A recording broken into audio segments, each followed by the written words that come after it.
Hi everyone, this is Heather Lottinen from the Flourish.Academy. This is episode 372, and if you haven't already, I would love for you to check out episode 368. It's where I give my first initial impressions of shooting a wedding last weekend with the Nikon D850.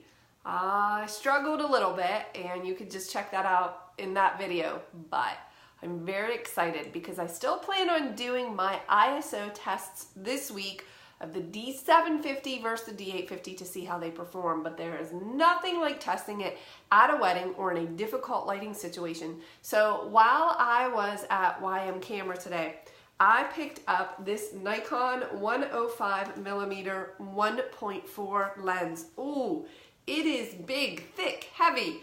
Oh, I can't wait to use it. So here's what I'm going to do. I decided to challenge myself to shoot the rehearsal dinner for a wedding. It's outdoor, it's going to be in the evening.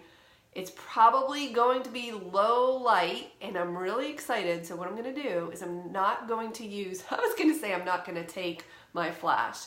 That's a lie. I am going to have all of my gear in the car. Now, I was not hired to photograph this rehearsal dinner, which is why I feel that I have the liberty to test. So what I'm going to do is challenge myself to shoot the entire rehearsal dinner with nothing other than the Nikon D850 and the 105-1.4 with available light only, no matter how dark it gets. That means I am going to push the ISO on this 850 as far as I can, or as high as it will go. Well, there are a couple things. One, I want to check it out, but to be honest with you, grain really does not bother me that much, so I don't mind shooting at high ISOs, but I just want to see how far I can go before maybe it gets a little less than optimal. But grain is really a personal preference. Some people have a very low tolerance for it. Mine is a little bit higher. I think that you have that grain, that gritty look, and you turn it black and white. It reminds me of film. I love the look of that, so it doesn't bother me. But my challenge to myself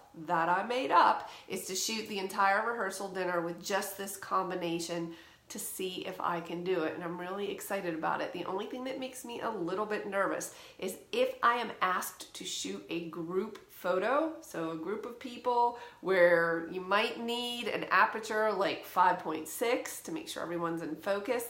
That makes me a little bit nervous. I'm not nervous about shooting 5.6, but I'm just wondering how far I can push the ISO and shoot at 5.6 and still have a shutter speed that I can handhold while taking that photo. So it should be very interesting. That is tomorrow evening, so you can look for the results of this test next week. I'll just share what I learned. I hope that you found it useful, or that you will find it useful. I'll see you in the next video.